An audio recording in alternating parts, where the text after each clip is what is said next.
Welcome back everyone, my name is Eltimar and we're going to be continuing our Let's Play of our good campaign of Wrath of the Righteous. Where we left off last time, we had some side quests to get on top of. We have to go talk to Arushalay, who is imprisoned as per her own volition. We have to talk with the Storyteller eventually. We have to talk to Rhea and, so we got two people at least to talk to. I think Rhea and is over here somewhere. Let's go talk to her first, I think.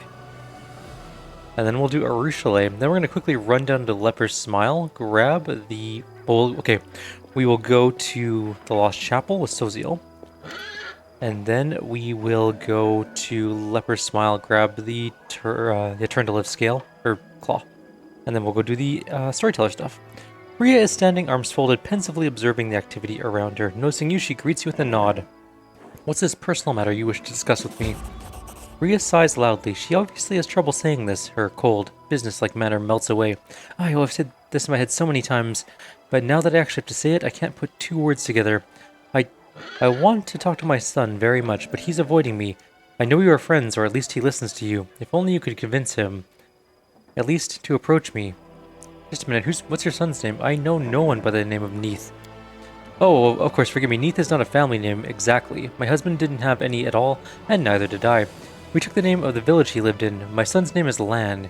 He knows I'm here and is hiding from me. I can't blame him, but I might never have the chance to make amends with him and tell him I love him. Alright, I'll find your son. Rhea nods, trying to maintain her composure, but tears are glistening in her eyes. Thank you, this means so much to me.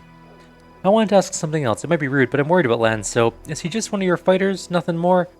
Forgive me for being tactless, but people say he's often seen with you. He is a soldier and I am his commander. Forgive me, that was rude. I shouldn't have asked.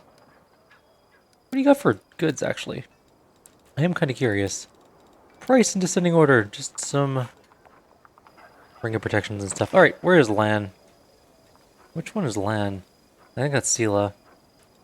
That could be Lan? That's Lan. Alright, let's go find a Lan, and then we'll do Arushalay. This is why the evil group didn't have this quest. I didn't realize that this was a Lan side mission. We killed Lan in the other group. Your mom came to see you, Lan. Why don't you want to talk to her? Ah, she got to you too, he clears his throat. It's not that I don't want to see her, I'm just busy. Lan waves his hand vaguely with, this and that, Crusader matters. Sometimes I feel like a mother of a large brood, and perhaps she didn't come here for me. She's here on business. I don't want to distract her. By the way, have you seen her card? The one... I got one from a merchant. Lan produces a business card from his pocket. Rhea Neith, Furidazzle, and Co. Trading House in Neurosian, embossed in gold and everything. People with gold lettering on their business cards probably don't have time for idle chit-chat. I bet you need to book an appointment a week in advance. Even if I do, what would we talk about? You think I'm angry at her? I'm not. I never was. She and my dad had it rough. They didn't make it, and that's no one's fault. But so much time has passed. She and I are just strangers now. If you happen to see her, tell her I got a lot on my plate right now. Maybe some other time. I know she lives in Neurosian now. Maybe I'll send her a present on her birthday.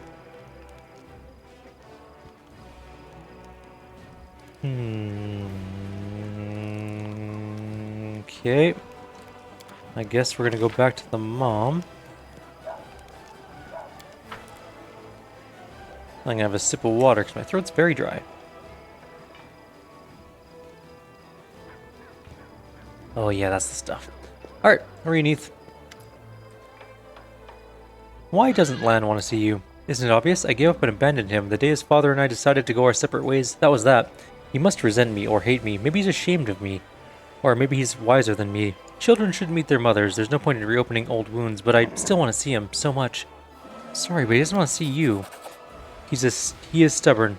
I'm not sure if he gets it from his father. Please try again. But now, she retrieves a package from her bag and opens it to reveal a small striped arrow painted yellow and red with blue fletching. There, it's an arrow from his very first bow. I made them so bright so they could easily be seen in the grass. I showed him how to shoot. I taught him to train his vision, account for the wind, to fix his string. Just take it to him as a souvenir, a keepsake. Tell him I've never forgotten him. I know Lan won't forgive me, but he should know that at least. Alright, well, let's go do that then. Back we go. Playing the messenger game.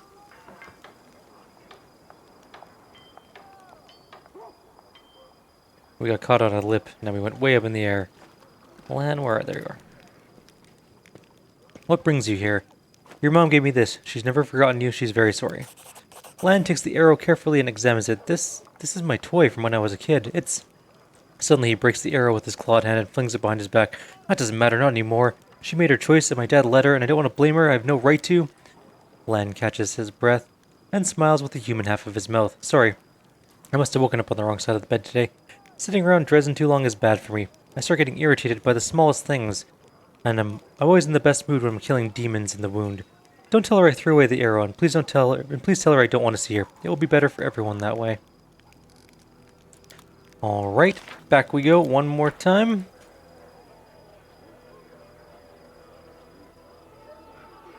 And then we gotta go deal with Arushalay. Everyone's gotten some drama going on. He threw the arrow away, I'm sorry. She grits her teeth, holding back her tears, and tosses her head proudly. Alright, alright. It was just a silly sentimental piece of wood that won't change anything. He's right. He did the right thing.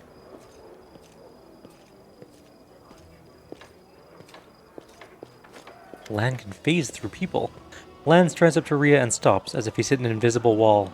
Mom, you look well. Rhea clenches her fingers so tight her knuckles go white. Lan, you're so tall. I see your entire tribe is here. How is Dad? Did he stay down below? He died. Oh, I see. Lan, I thought you didn't want to come. Lan sighs heavily. I still don't want to be here, but I'd be a coward if I didn't come. It's alright. Mom, I'm not angry with you. I've just been very busy. Rhea looks away. You're lying. Am I not even worthy of your anger, Lan? Do you hate me that much? Is that all you have to say to each other? Why don't you finally reconcile? Because we never fought. I don't understand why this is such a big deal. Alright, we said hello. I've done my filial duty. Do you hate me, Lan? Mom, of course not. Lan frowns and shakes his head. I understand. For years I've blamed myself for you and Dad trying to live like a normal family and have more children. If I hadn't given you false hope by being born alive and almost human, grief wouldn't have broken you. If anyone's to blame, it's me. I don't have the right to be angry with you. What does it matter if you're the right or not? Say what you really feel. Lan sighs, gathering his thoughts and turns to you. Can't joke my way through this, can I? Do you want me to turn to my mother and say, Mom, it doesn't matter that my lost brother was taken out of you piece by piece. It doesn't matter that you've been banished from everywhere because of Dad and me. None of that matters because a selfish brat wanted to have a mom and still does, even after growing up into a man. Is that what you want me to say? No, that will never happen. Never. Rhea smiles sadly. You've already said everything you need to, sweetie, and you've never been a selfish brat. Headstrong and a little lazy, maybe, but never selfish. Forgive me. I love you so much, whether you believe it or not. I'm sorry that I wasn't strong enough to be the mother you deserve. Lan gives up. His face falls like someone let all the air out of him. I forgive you. I love you too. What I said just now, I went too far. I was so lonely without you, and angry at you, at Dad, and at myself most of all. I know, Lan. I'm so sorry. Rhea quickly wipes away her tears and smiles. You silly little cave potato. Don't you dare be angry at yourself. I've never regretted having you, not a single day. You know, I'm leaving soon, but when the war's over, find me in Neurosian. We'll visit your brothers together. I made sure their graves were looked after. Well, do you agree? Lan gulps and nods without saying a word. Alright, I'm going to pause. Oh, they hugged. That's really sweet. Lan also has darkness on him and can't actually see her. Or blindness, I think. Which makes this even funnier. Just a little bit. Let's go to the prison, deal with Arushalay, but I will be right back once we arrive there. Alrighty, we have arrived at the prison beneath Dresden to speak with Arushalay, who's just kind of chilling in a cell. Arushalay stands in the middle of the room, immersed in painful contemplation. Seeing you approach, she recoils in fright. No, don't come any closer, please don't. I have no idea who put you in here, but I hereby revoke any order for your arrest. You're free to go.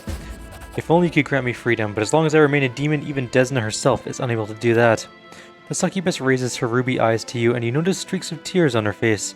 When I joined your party, I thought to myself, this is it, I'm a crusader now. I might be able to rid myself of my demon nature. But it's so hard, the abyss lives within me. I let my guard down for a moment, and there it was, waiting to remind me of what I truly am. I didn't hurt anyone, but I can't talk about it, it's too shameful. Please just leave me here in this cell. Let these walls be my cloister, and don't talk to me unless absolutely necessary. I will still accompany you on your travels, but until I curb the demon inside me, I should keep my distance from you. What's going on with you? Please talk to me. I know it's not easy for you, but I can help you if you let me. You do really want to help me. You want to save a beast of the abyss who doesn't deserve to be near someone like you. The succubus sighs. Fine, I'll tell you why I'm here, and after I do, I'll understand if you don't want to see me ever again. You've been so kind to me, you treated me like I already deserved your kindness, like I wasn't a demon, but a mortal, and I... Arushalay's cheeks blush. I'm starting to feel that you're becoming very important to me. I want to be near you, to talk to you, to touch you. Is that such a bad thing? It's bad, very bad. I'm a demon, remember? I taint everything I touch. The most terrible weapon of any succubus is her caress, which leeches life from the one who trusted her. I still possess this weapon, whether I like it or not. I'm like a venomous snail, snake, toad? I don't remember, like an animal that can't help but sting even when it doesn't want to. In my previous life I had many lovers. Some were my tormentors who degraded me and broke me to the point where I barely survived. And for others I was their tormentor. I devoured, degraded, and drained their souls dry. Every single day I struggle to suppress this desire, this unholy hunger inside me. But when you're near... With a sob, Arushalay wipes away her tears. Forgive me, please forgive me, I don't want to do that. I don't want that. But every time I see you, my desires overwhelm me. Frightening, demonic desires. I can't curb them. As I look at you, I can't stop imagining you, or us, you and I, together. Arushalay hides her blushing face in her hands.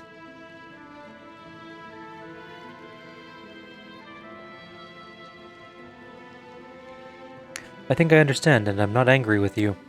Thank you. I still have much work to do to rid myself of my inner monster.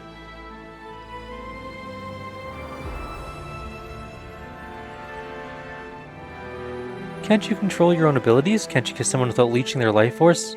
Not even if you try really hard? I can't control myself. Sometimes, one look at an attractive mortal is enough to send me mad with the desire to pounce on them and suck them dry. It takes all my strength just to turn away and leave. What would happen if I... The demon runs her fingers over her lips and finishes in a barely audible voice. I haven't done it in so long. I don't have the strength to fight it. Mortals can also have bad thoughts and desires. Yes, but those are not that powerful. What your kind has are mere fantasies. But what I have, they represent the deepest part of my essence, who I am. Beyond that, my desires are built on centuries of wickedness that would turn the stomachs of even the most depraved mortal.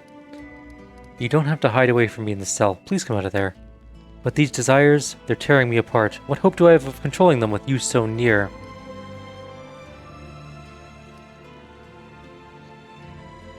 Desires are not deeds. We don't send people to prison for their thoughts. You wouldn't say that if you knew what I was thinking. You have no inkling what my desires are. If only you could see what I'm imagining right now. For thoughts like these, I deserve more than a prison cell. I deserve the gallows. You told me yourself not all desires are horrible, talking, sharing thoughts and feelings. Would that be so bad? Would it? Arushalay ponders for a while and then nods to herself. You're right. Some of those desires are so light, so joyful, so mortal. But right after these innocent dreams, the others come. Cruel, violent, demonic ones. And I don't know how to separate them. You want to learn to live like a mortal? Then instead of hiding, you need to learn how to live among the people you care about. But what if I slip up? Until I learn how to not be a monster, anyone that comes close to me is in danger. There's no use trying to hide from your nature. You must overcome it. Don't worry, I'll be with you. I'll help you. You aren't scared of me at all. You know what a lying monster I am, but you still trust me. Why? What is it you see in me that I fail to see in myself? She wrings her hands and falls silent for a long time.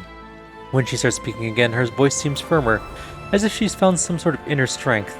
Thank you for believing in me. It means I should believe in myself too. I won't hide in this cell anymore. If you say I won't slip up, that means I won't. She smiles at us timidly. I will watch you until I learn to look at the world the way mortals do, without evil and violence in my heart. I'll learn to look at you the way you deserve. Cool beans, Arushalay. We got it covered. Let's leave. Time to go do other things now. We have a couple other quests to do. We're not going to do the Storyteller yet because we don't have the claw. But we are going to head down to the Lost Chapel. We have a Sosiel related quest that requires completion. We will leave Lan behind for this one, bring Sosiel along. We're not going to bother leveling him up. I don't think there's a fight. I'm not going to imagine that there's a fight associated with this particular event. I mean, it's already a secured location. It would be kind of weird if there was one. The queen hasn't arrived in this game, but she will. Inevitably, she will. Or maybe she already did and we said no. I can't remember now. Sometimes the games meld together. I don't think she's arrived yet in this particular playthrough. I'm going to do most of the campaign stuff for this group off camera, and just the reason for that is it takes a long time. Oh, here's the deserters. A pair of wounded fugitives sit wrapped in a rag near a barely smoking fire, a half-elf man and a dwarf woman. There's a mixture of revulsion and sympathy on Sosiel's face. After a moment of hesitation, he walks towards the fire. Did you escape from slavery among the Knights of the Order of the Nail? What? No, revered cleric. We know nothing of any... Stop playing dumb, they know all about us. It's obvious that Graham ratted us out, the scoundrel. Damn, we're done for. The half-elf looks at you wistfully. He's clearly ready to part with his life. Sosiel looks at you silently. There's a storm of emotions on his face. He opens his mouth to say something, but after taking a shaky breath, closes it again. The cleric obviously doesn't know where to begin. We're trying to find information on Trevor Vanek. Do you know him?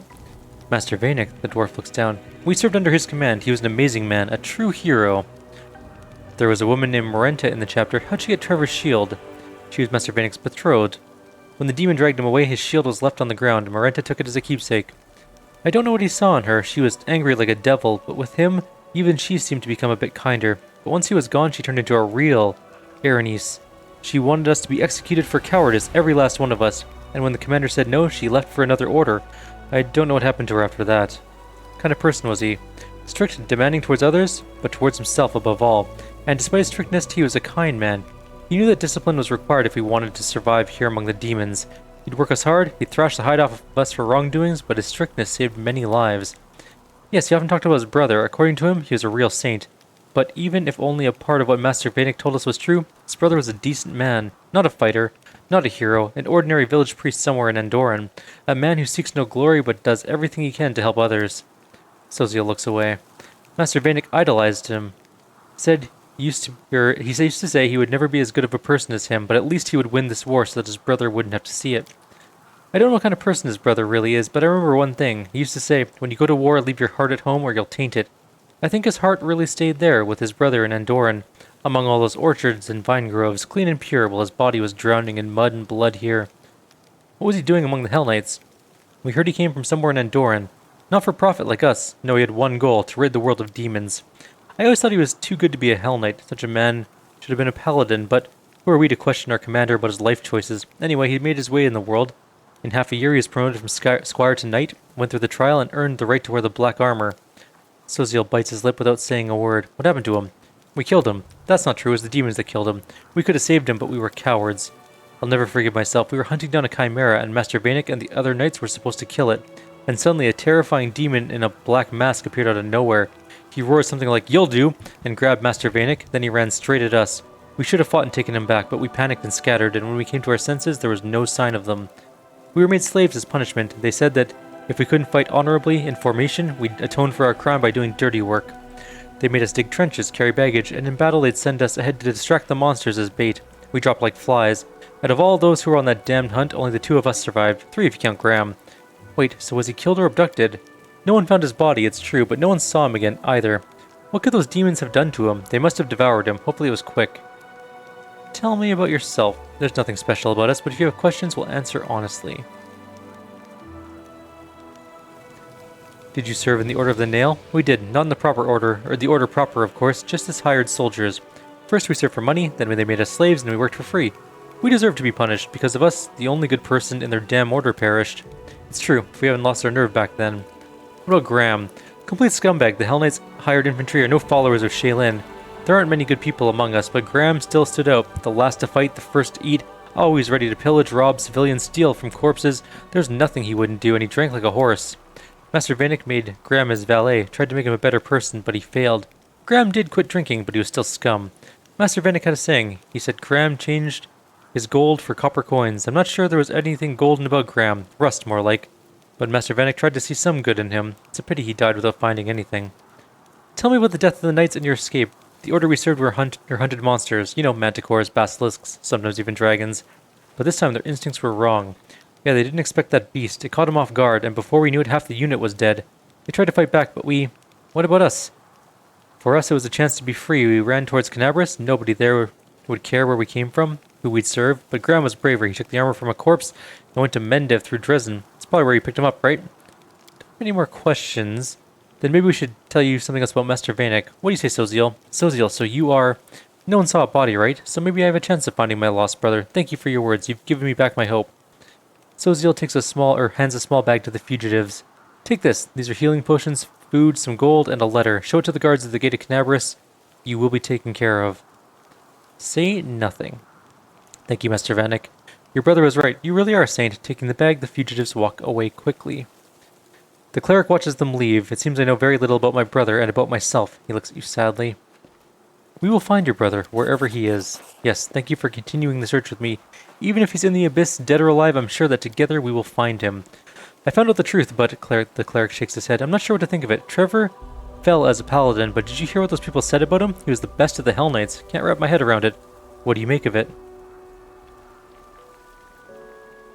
Your brother's a real hero. He might not have been able to shine among the paladins, but he found a place where he could make the world better. Exiled from paladins to become the best among the Hell Knights. This is not what he dreamed of, but at least he saved someone. He changed some lives for the better. Isn't that the true calling of a hero? The most important point is he might still be alive. I don't know what demon in a black mask attacked him and where he was taken, and it scares me to imagine what they did to him there, but he might still be alive, and that means my hope is still alive too. Thank you for helping me find out the truth, whatever it was. Also, we're gonna go execute Graham, because he's a terrible person.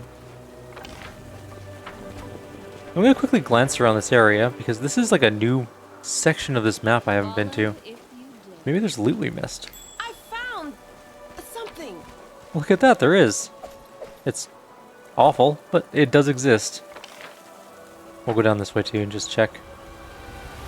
We should probably just use... Ah, it's fine, I'll take the whole group, it doesn't matter. I was gonna say we could just use our monk, because she moves at like 5 times the speed of anyone else, but I think that's as far as we can go. So this is just a little tiny zone. Specifically, probably, for this quest.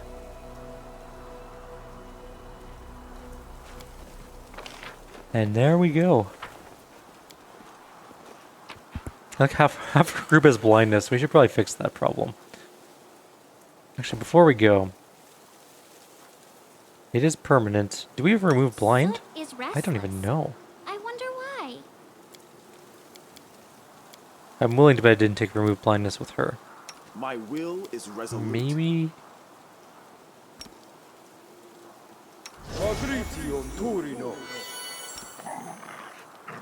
How many people are blind? Well, we only have 2 remove blindnesses currently, so that'll just have to do for now. I guess we can buy some remove blindness scrolls or potions in Dresden. Alright, we're going to quickly run down to Leper's Smile. It's a really quick 20-hour jaunt. We gotta go pick up a claw that I missed previously. Oh, that's annoying. You know what? I'll just restart the video when we get there, pick it up, and then we'll restart the video when we get back to Dresden. We'll make this a jump cutty video just so we don't waste time. I'll be back shortly. Alrighty, we are in the cave. Traveling rather slow. I should have just sent my monk, in all honesty, but we're going up to this here cart. You might notice that this cart has an item on it. It looks very silver and kind of shiny. It is a massive claw. Judging by its size and color, it belonged to a silver dragon. We need that piece of Tirandelev's claw for the next part of our quest. So, that's what we're going to grab here, and then we're going to head back to Dresden, and I'll just do a quick cut to get back there. We have arrived back at Dresden, and Captain Odin wants to talk to us. Commander, I'm glad to report that the reorganization of our army is practically complete. The counterattack and the capture of Karamzadeh Citadel will serve as a vivid demonstration of our increased military strength. Before we set out, I strongly advise that our officers are informed of the tactical approach we're going to follow on the battlefield from now on. Apart from good soldiers and generals, an army needs a doctrine that states how it intends to win future battles. Personally, I would support a cautious, balanced tactic of attrition based on a defensive style of warfare. A decisive cavalry charge is the best tactic I know. The demons are bloodthirsty, but they're not too eager to die for their cause. If we were to daze them with a powerful strike and shake their confidence, they would choose running for their lives over a selfless stand. We cannot change the fact that our warriors lack the demon's individual might, but our discipline and chain of command are superior. The best way is to maintain a tight formation. We move the foot soldiers up front, withstand the enemy's blow, then perform a quick and crushing counterattack. That is how the Taldan phalanx won their battles. That is how we will prevail as well.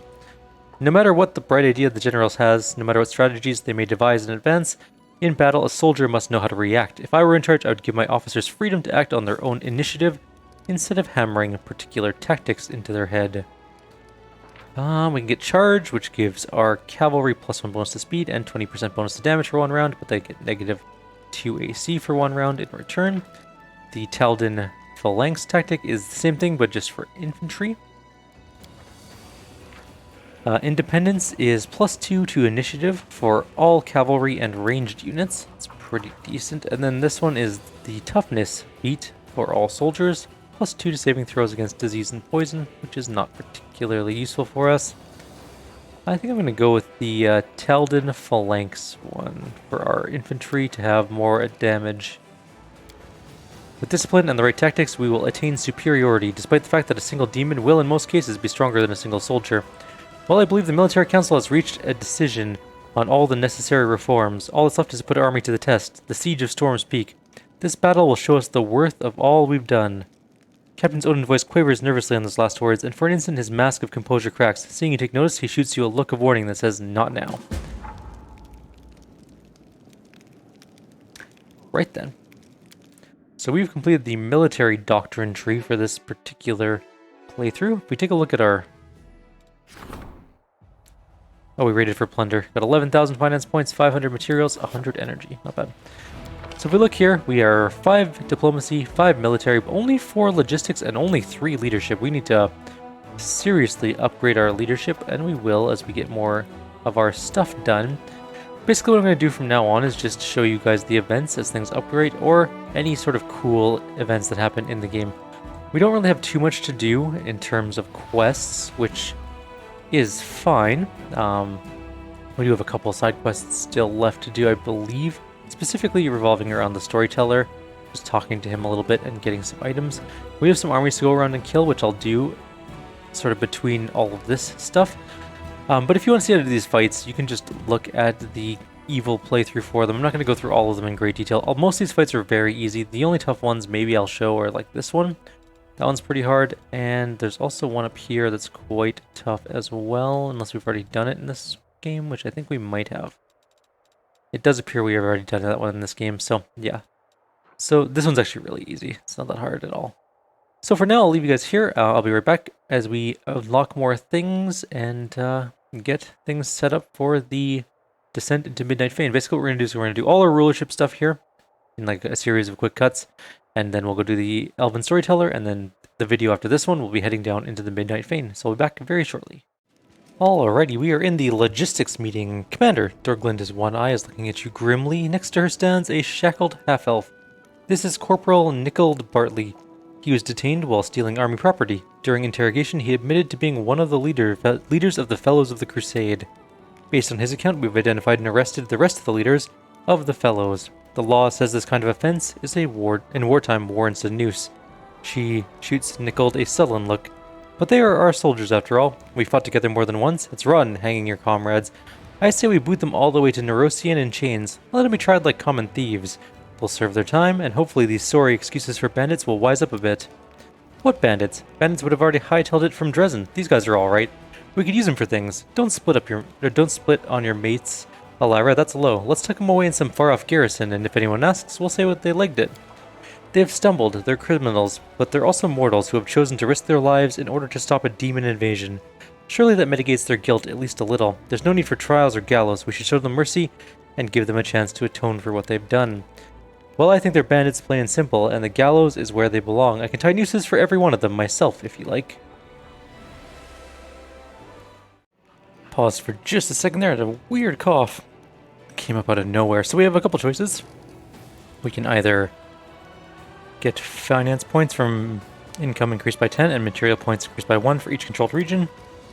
We can allow a better positive morale on finance, materials, and energy points by 33%. We can execute the offenders, which we get 1,000 finance points when we defeat an enemy. We can send them to Mendev, which gives us just a permanent 5% increase on finance, material, and energy point income, which I think is the one we're going to go with. Dorglinda breathes a sigh of relief. Thank you, Commander. I was not looking forward to executing our comrades. But this way we can punish these idiots, as well as showing Nerosian we have a grip on our troublemakers. I hope that does it for our fellows' problem. Who knows, maybe our supply situation is finally sorted and we won't assemble the Logistics Council in full again. We can only hope. I'm just going to leave the video running because, well, we are just doing the rank upgrade things. We have one going off literally the next day, so We're going to do that. Strengthening the chain of command. I think our leadership is 4 now. I think most of the other ones are approaching 5. I think we're doing really well, in all honesty.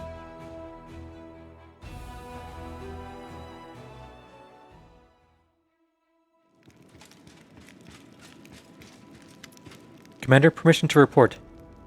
Captain Harmatan salutes you. We're short on soldiers. Any elation from taking Dresden is long gone. We now face the harsh reality of a drawn-out war. What was sufficient for an expeditionary force won't cut it for a proper army that needs to hold territories around Dresden and still advance forward. Now that we've dealt with the wary and replenished our officer corps, we need more troops. I suggest we write a letter to Mendev and ask Her Majesty for a new draft. It'll take some time, a long time to be perfectly honest, but it's the most reliable option we have. Mendev is already giving everything it can to everything it could spare to this war. I say we ask our priests to be more active with their preaching in other lands. Let them inspire more people to volunteer. A regular draft may not be enough. We have one permanently in effect as it is. We should suggest that the crown recruit all who lost everything in the attack on Canabras and other cities.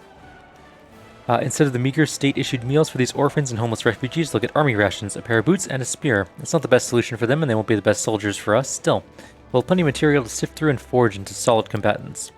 Yeah, you won't get far on sheer enthusiasm. Fortunately, we have good coin to dress it up. Everyone who's ready to fight for lofty ideals is already here. It's time to call upon those who will fight for gold. So we can get preachers, which gives us... I move my laptop a tiny bit.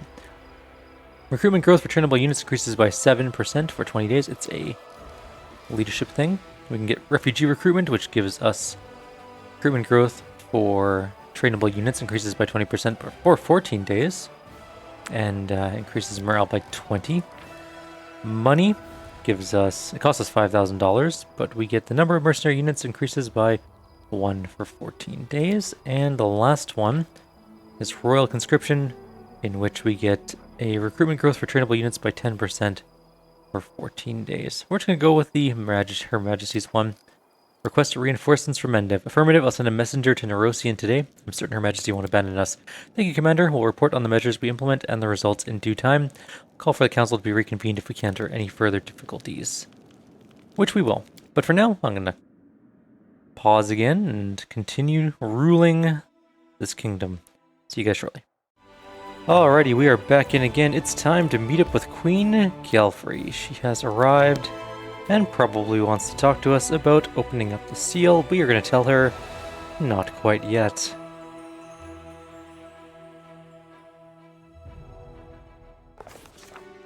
Greetings to the leader of my Crusader host. Queen Galfrey of Mendev meets your gaze. Her eyes are bright and clear, and her voice rings with solemn triumph. I received regular reports about the course of your activities, and I wish to take a moment to publicly thank you, Knight Commander. Your victories as a military commander are undeniable and will not be forgotten. Thank you, my queen. It was my pleasure to work on this matter with you, Commander. We will discuss future plans and military objectives later. Now, for the main purpose of my visit. The Hand of the Inheritor summoned me here. He believes that you will require my help when you attack the Midnight Fane. A Demon Lord temple virtually on top of a Crusader stronghold. No one could have predicted it. The sooner we bring it down, the better. The queen squeezes the bridge of her nose between her thumb and forefinger, seemingly lost in thought. You must consider the attack on the Midnight Fane to be extremely important since it warranted a personal visit. Of course. We reclaimed Dresden. This is a significant achievement for the Fifth Crusade. It was the moment when we proved that we could win. The queen hesitates before answering. But we must take the next step. We must capture a valuable asset of the enemy. The Fane is the ideal target, because it will allow us to eliminate the threat hanging over Dresden and destroy a key outpost of the Abyssal armies in one foul swoop. That is why I am here, and why I shall be going on the attack with you. I'm gonna hand over the Covenant of the Inheritor. Please take this gift. The Covenant of the Inheritor should belong to you. Let the Covenant's restoration into my hands be a good omen for this war. I thank you. I shall ask the priests to offer prayers for you, that Iomedae may send you strength and fortitude in the coming battles. I'm gonna give her the lexicon as well. Oh my. This could prove very important. Even the merest hint of how to close the world wound will be useful to us. I will task my finest court magers to study this text. What's happening in Mendev? Calm. And by that I mean like the calm before the storm. We fended off an attack on Rosian, and since then, aside from a few skirmishes on the frontier, we have seen neither hide nor hair of any demons. There is good news as well. Word of the Fifth Crusade's victories is spreading far and wide, inspiring new volunteers to join our ranks. The Church of Iomedae has received a record number of donations, which are now being used to keep your forces fed and armed.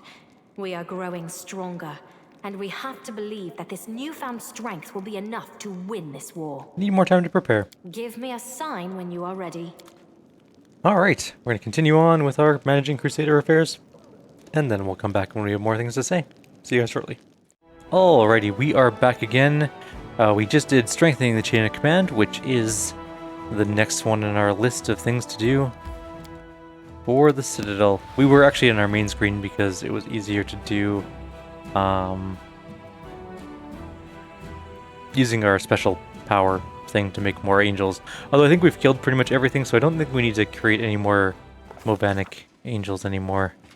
Celestial, whatever they're called. Commander, permission to report. Captain Harmatan looks worried. The army's disposition is growing dangerous. More and more soldiers express their distrust towards you and your mythical powers. They grumble in their lack of understanding of where you're leading them and what your plan is.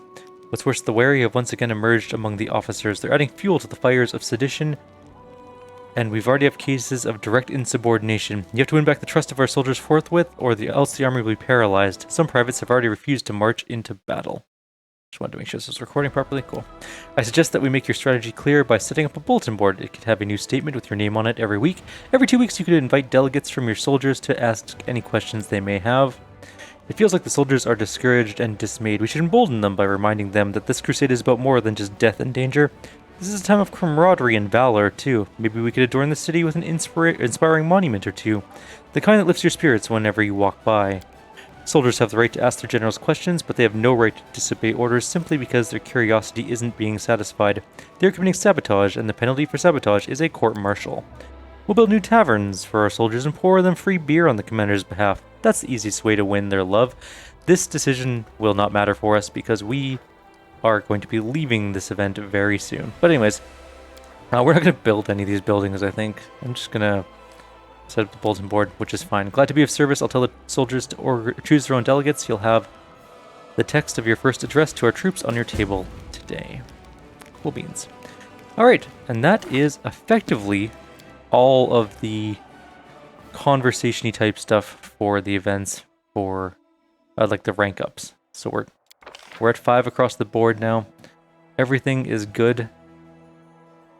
From this point forward, I'm just going to start blitzing through the remaining...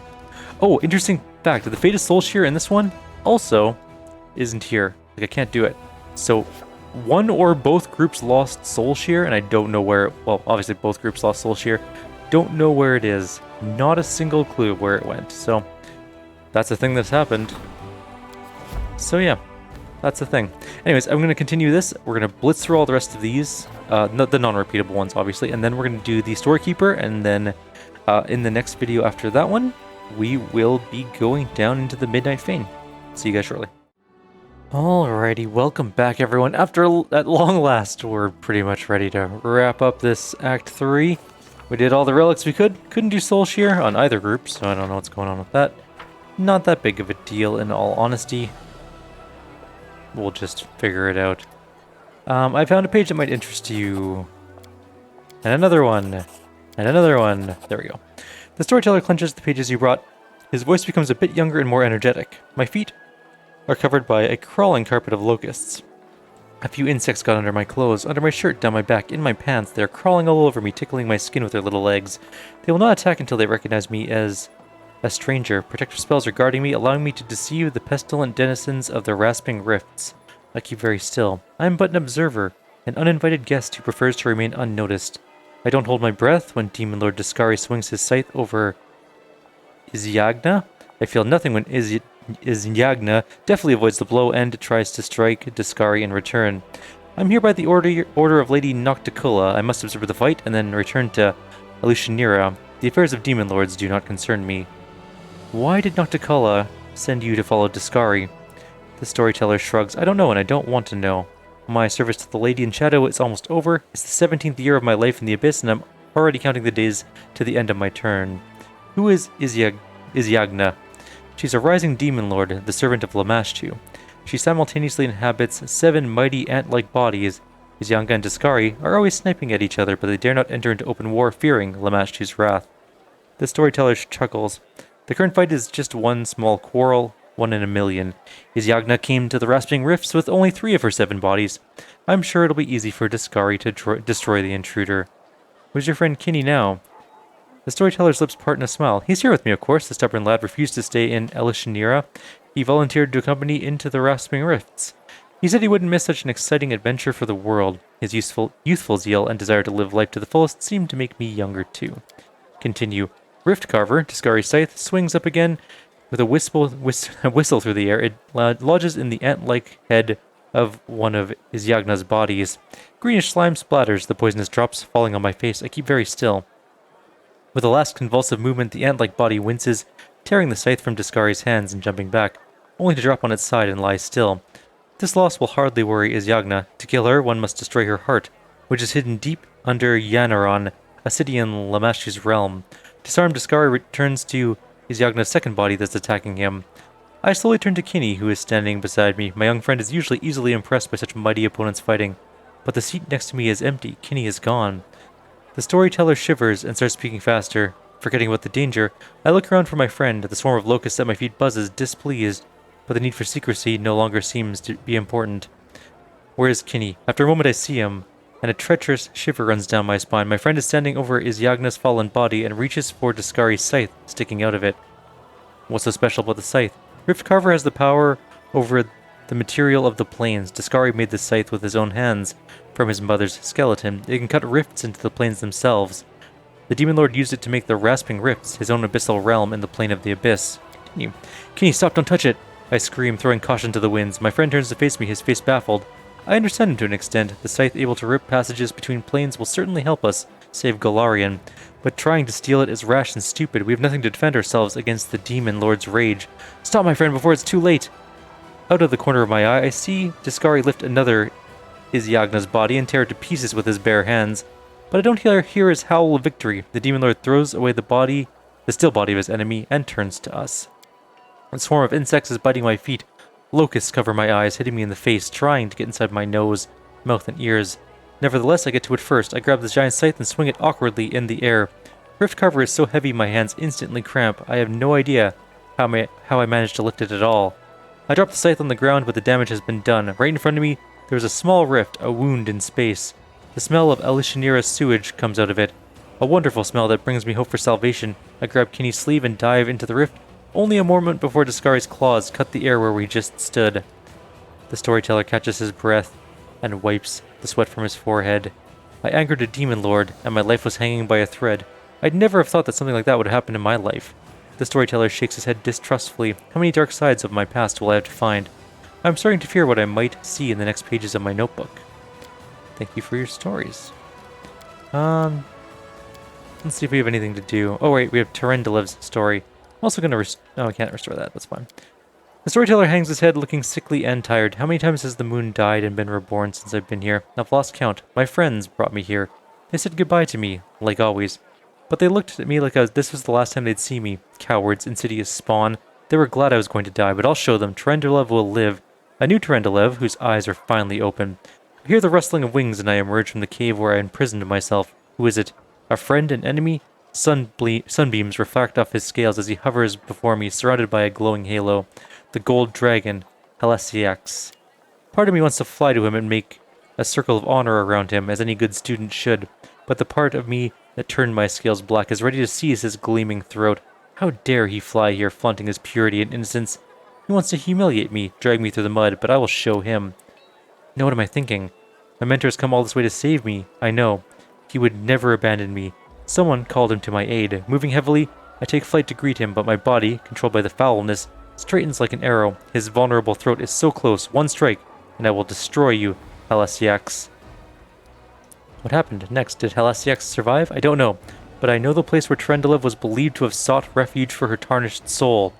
I saw Sarkorian ruins, a wide branching tree next to them. Perhaps there'll be something there that will shed some light on the fate of the mentor and student, something that can tell us how Tirandelev's strength of spirit helped her ultimately overcome the foulness within her. Can you say anything about Tirandelev's future? The storyteller frowns. It's so strange that you should ask. We all know what happened to Tirandelev, but sometimes it seems I hear her voice in the visions, her voice full of pain and despair, as if she is in darkness which she cannot escape. I cannot solve the mystery of this vision, but it worries me. Thank you, storyteller, for your stories. We are going to go one more place before the end of this video, and before we descend into the Midnight Fane in the next video, we're going to do Tirandelev's lair, which is sort of in the south. I'll just jump cut there and we can do that event, and then that'll be it. See you guys shortly. We have arrived at Tirandelev's lair. It's sort of by the Heart of Mystery, near the lands of Yathwatch. Just hop on in and we'll do it really quickly. We're not going to be fighting too many things. There's one encounter we have to do. We are not going to be fighting, for those of you who are in the know of what's going to be here, the dragon. We do it my way. It is way outside of our pay range, our pay scale. Ready. We cannot win against it. It has too much armor, too much strength. I'm just going to quickly give a couple buffs really fast so that we can just do this fast and get out of here. It shouldn't be a hard fight. We should be able to roll through this with very little ease. Or little difficulty. A lot of ease. And this should be fine. Grab this in haste and we're done. I like you. And we'll quick save, just in case. You never know. Things can happen. Where'd my haste spell go? Oh, this is Ember. Where's my haste spell? Wrong character entirely. Alright, we're going in. Oh, wait. Stop 1 more second. Together, we stand. Mount. Okay, now we're going in. Who's there? One of the Queen's lapdogs? Sound the alarm, we've been discovered. We're just gonna not do this in this mode. Okay, so we're gonna go Archer, Reaver, gonna go fight that one, Interceptor that one, and you three can just shoot at that one, I guess.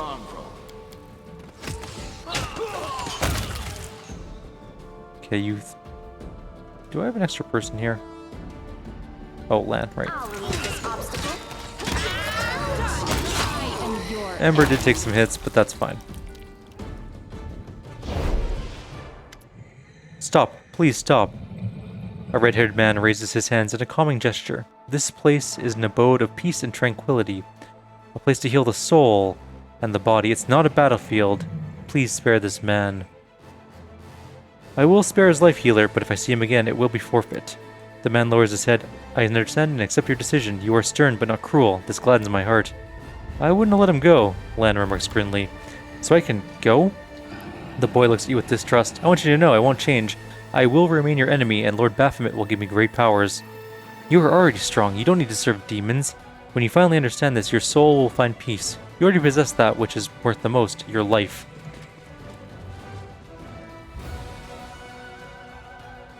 The healer turns to you. His red hair blows in the wind like tongues of flame, and his hazel eyes turn to gold. His voice becomes deeper and more majestic. You acted towards this boy as Tirandelev acted towards you in Canaveris, when she treated you with no consideration of who you were, or whether you deserved to live. I can feel the touch of her magic upon you like a last lingering farewell. The dragon looks down on you from above. With every move of his powerful muscles, the golden scales shimmer and shine. Tirandelev made the right choice, child, as did you. You were not born a dragon, but the true spirit of the dragon is within you. It is as strong in you as it was in her. Trust me, I knew Tirandelev well. I am the gold dragon, Halasiax. It was once my honor to teach the protector of Canaveris. We could use a gold dragon in the crusade. Do us the honor of joining us. Halasiax shakes his head. Not now, I'm afraid. I have my own responsibilities to metallic dragons, but I will watch you from afar. And if I see you are ever in need of a dragon's wisdom, I will not be the only one willing to come to your aid. I know you tried to save Tirandelev from corruption. How did you manage to succeed? Dragon closes his eyes for a moment. Tirandelev. Here she found shelter. fighting the desire to decimate and destroy. I flew here to help her. The sun rose and fell more than once as she poured out all of her hatred upon me, all the pain that was tearing her soul apart. Many times we found ourselves at one another's throats, ready to fight. Many times her words wounded me deeply. But in the end I got through to her. I found the right words, and I stayed with her here, in this place of peace and rest, until her soul found healing. I have the spirit of a dragon within me? What am I supposed to do? Remember that life is a journey. Some go through it faster, others slower, but we all reach an end where nothing can be changed. As long as we are alive, so too is the hope of change. While we are living, we can do much good and change the world for the better. I taught this to Tirandelev when she was on the brink of despair. She thought that, now tarnished, she was doomed to suffering and evil, but I showed her that as long as we are here and not at Pharasma's throne, nothing is lost, and no one is lost. Choose the actions that will make the world better, such as the path of a gold dragon. Bye, Heliax. Alright, and that is officially where we're going to leave off our video, and we're going to go into the Midnight Fane next one. Like always, if you have any suggestions or comments, please leave them below. Otherwise, I'll see you all next time. Take care.